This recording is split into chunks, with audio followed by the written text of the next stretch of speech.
साथियों नमस्कार, स्वागत है आप सभी का आपके अपने यूट्यूब प्लेटफॉर्म पर। यूपी टेट को लेकर के एक और अपडेट अब आपके सामने एक और बवाल जो निकल करके आ रहा है।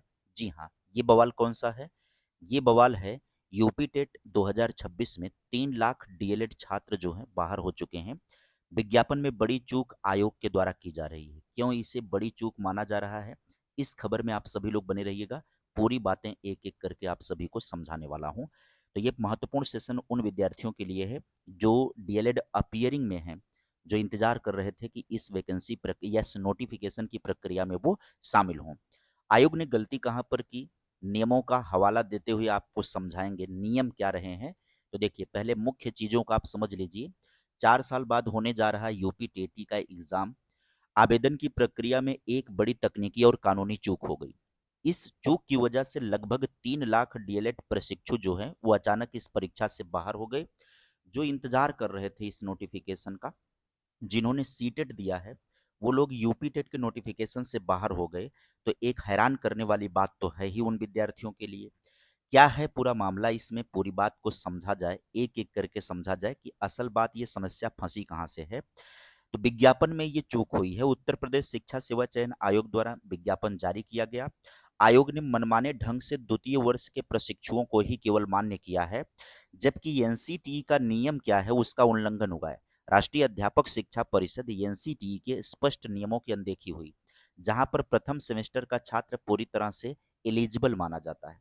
कैसे एलिजिबल माना जाता है प्रथम सेमेस्टर का छात्र? तो आइए एक बार हम सभी लोग खबरों के माध्यम से पूरी बात को समझते हैं। एक-एक करके जानकारी को लेते हैं। 4 साल बाद होने जा रहा जो डीएलएड का एग्ज़ाम है, इसमें हम खबर को समझते हैं यहाँ पर। उसमें लगभग 3 लाख डीएलएड प्रशिक्षु जो है वो बाहर हो जा रहे हैं। बात करें सुप्रीम कोर्ट के 16 जुलाई 2019 के आदेश पर राष्ट्रीय अध्यापक शिक्षा परिषद की ओर से 4 अगस्त 2022 को जारी पत्र में साफ कहा गया था कि किसी भी शिक्षक प्रशिक्षण, चाहे वो डीएलएड हो, चाहे वो बीएड हो, चाहे वो डीएड है, उसमें प्रवेश लेने वाला हर कोई विद्यार्थी टीईटी में शामिल होने के लिए पात्र है। उसका प्रवेश हो गया, डे फर्स्ट से वो पात्र होगा। इस लिहाज से डीएलएड या बीएड या डीएड में प्रशिक्षण पाठ्यक्रम में जो एडमिशन ले रहे हैं, पहले सेमेस्टर से चौथे सेमेस्टर तक के सभी विद्यार्थी जो हैं, वो यूपी टीईटी के आवेदन के योग्य हो सकते हैं। प्राथमिक स्तर का टीईटी देने के लिए एनसीटीई से मान्यता प्राप्त उत्तर प्रदेश शासन संबद्ध संस्था से 2 वर्षीय डीएलएड पाठ्यक्रम के अंतिम वर्षों में शामिल होने वाले अभ्यर्थियों को ही आयोग ने इस बार योग्य माना है। जबकि एनसीटीई का नियम ये है कि एनसीटीई कहता है कि सभी विद्यार्थी जिन्होंने प्रवेश ले लिया है वो सभी लोग मान्य होंगे यहाँ पर। लेकिन यहाँ पर समस्या दिखाई पड़ रही है क्या? कि कहा गया है कि केवल द्वितीय वर्ष में जो हैं, यानी फाइनल ईयर में जो लोग हैं, वही केवल आवेदन कर सकते हैं। अब यहाँ पर नियमों का सीधा टकराव देखने को मिल रहा है। नियम क्या है कि किसी भी शिक्षण प्रशिक्षण पाठ्यक्रम बीएड, डीएड, डीएलएड में प्रवेश लेने वाला हर विद्यार्थी पात्रता परीक्षा के लिए पात्र, यानी कि प्रथम से लेकर के चतुर्थ सेमेस्टर तक के सभी प्रशिक्षु आवेदन कर सकते हैं।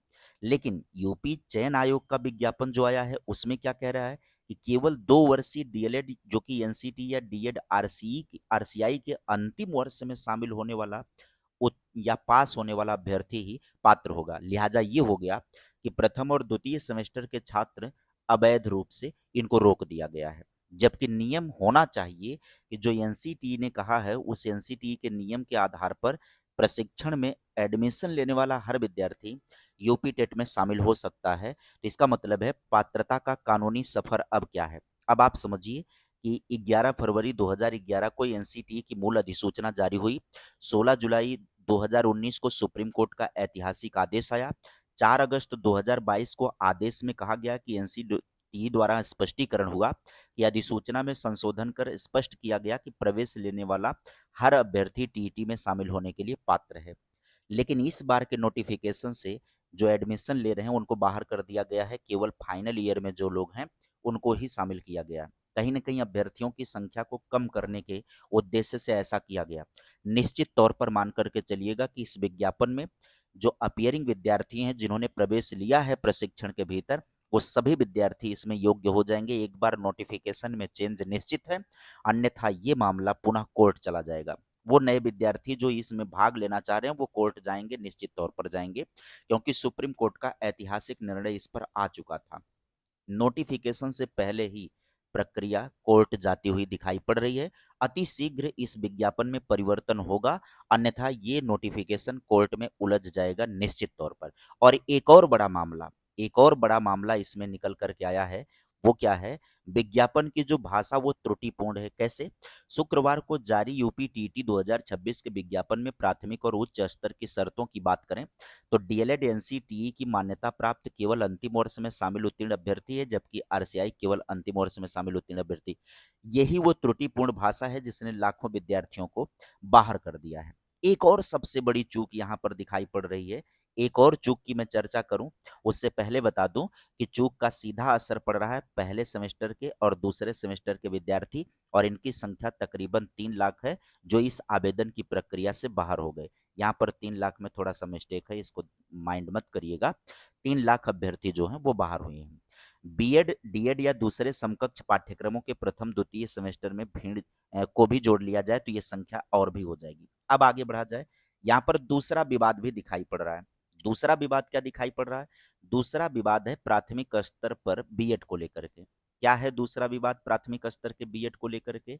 यूपी टीईटी की नई गाइडलाइन में प्राथमिक स्तर की परीक्षा के लिए बीएड का जिक्र किया गया है।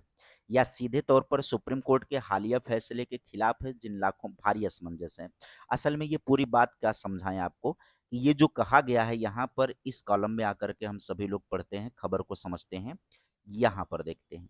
यहाँ पर क्या है, चयन आयोग की ओर से जारी जो विज्ञापन है उस विज्ञापन को इसको ध्यानपूर्वक देखिए कि प्राथमिक में बीएड का जिक्र है। कैसे जिक्र है कि यूपी टीटी की गाइडलाइन में प्राथमिक स्तर की परीक्षा में बीएड का जिक्र होने की भ्रम की स्थिति पैदा हो गई। सर्वोच्च न्यायालय ने 11 अगस्त 2023 के आदेश में प्राथमिक स्तर के शिक्षक भर्ती से बीएड अभ्यर्थियों को अहर नहीं माना था। आयोग की गाइडलाइन में प्राथमिक स्तर की टीईटी के लिए शैक्षिक अहर्ता भी बीएड नहीं है। हालांकि अहर्ता के नीचे दी गई टिप्पणी में लिखा है कि एनसीटीई से मान्यता प्राप्त संस्थानों से शिक्षा स्नातक की उपाधि बीएड प्राप्त करने वाले अभ्यर्थियों को प्राथमिक विद्यालयों में कक्षा 1 से 5 में नियुक्त होने के 2 वर्षों के भीतर प्राथमिक शिक्षा में ब्रिज कोर्स करना पूरा होगा। अब यहाँ पर भ्रम की स्थिति आप समझिए। एक तरफ वहां पर कहा गया है कि जो प्राथमिक शिक्षा प्राथमिक के अंदर यदि नियुक्ति पर विचार किया जाएगा बीएड वालों के लिए तो उन्हें ब्रिज कोर्स करना होगा। लेकिन आप अगर देखेंगे यूपी टीईटी के नोटिफिकेशन में जो आप देखेंगे यूपी टीईटी में प्राइमरी की योग्यता में कहीं भी बीएड का जिक्र नहीं किया गया। अगर आप योग्यता के कॉलम में देखेंगे तो बीएड नहीं मिलेगा, लेकिन नोटिस नीचे लिख दिया गया है कि वहां पर बीएड के लिए ब्रिज कोर्स। यहीं से भ्रम की स्थिति पैदा हो गई। यदि कुछ लोग इसमें विचार दे रहे हैं कि ये पुराने नियुक्त टीचर्स को लेकर के है, भाई पुराने नियुक्त टीचर्स के लिए होगा तो इसमें क्यों कहा जा रहा है कि विचार करने पर, यदि नियुक्ति का विचार किया जाएगा तो यही असमंजस की स्थिति पैदा कर दे रहा है। यहाँ पर एक बार हम यहाँ पर सफर देख लेते हैं, पूरी बात को एक बार रिवाइज के तौर पर देखें। सुप्रीम कोर्ट ने 11 अगस्त 2023 को सर्वोच्च न्यायालय का आदेश हुआ था कि बीएड अभ्यर्थी प्राथमिक शिक्षक में अहर नहीं होंगे। गाइडलाइन कहती है कि बीएड पास अभ्यर्थी नियुक्ति के 2 वर्ष के भीतर 6 माह का ब्रिज कोर्स पूरा कर लेंगे। जब सुप्रीम कोर्ट ने बीएड को प्राथमिक से बाहर कर दिया तो ब्रिज कोर्स की शर्त और प्राथमिक टीईटी में उसका जिक्र क्यों हुआ है, अब इस बात को लेकर के संशय बरकरार है। अब ये समस्या इतनी बड़ी हो गई है कि कहीं इसको बीएड और बीटीसी का मुद्दा फिर से तो नहीं बनाया जा रहा है, क्योंकि वो क्लियर नहीं हो पा रहा है कि वो किनके लिए कहा जा रहा है। एक तरफ यूपी टीईटी के प्राइमरी में बीएड की योग्यता कहीं भी दिखाई नहीं पड़ रही है नए आवेदन में, दूसरी तरफ कह रहा है कि यदि प्राथमिक में बीएड के नियुक्ति पर विचार किया जाएगा तो उन्हें 6 महीने का ब्रिज कोर्स करना होगा। भैया विचार कैसे करोगे आप जब यूपी टीईटी में प्राइमरी शामिल ही बीएड शामिल ही नहीं है प्राइमरी में, क्योंकि योग्यता ही नहीं है, वो आवेदन कर ही नहीं सकते हैं। तो भविष्य में अगर भर्ती करोगे भी आप तो कैसे बीएड वालों को विचार करोगे आप शामिल करने का, ये बड़े संशय का विषय हो गया है। फिलहाल आज की इन्फॉर्मेशन में बातें इतनी ही। अगर आपको वीडियो यहाँ तक देख लिए होंगे तो आपको ऐसी ही वीडियो मिलती रहेगी। चैनल पर सब्सक्राइब कर लीजिएगा, चैनल को वीडियो को लाइक जरूर कर दीजिएगा। मिलते हैं किसी नए अपडेट के साथ, नई जानकारी के साथ, नई वीडियो में।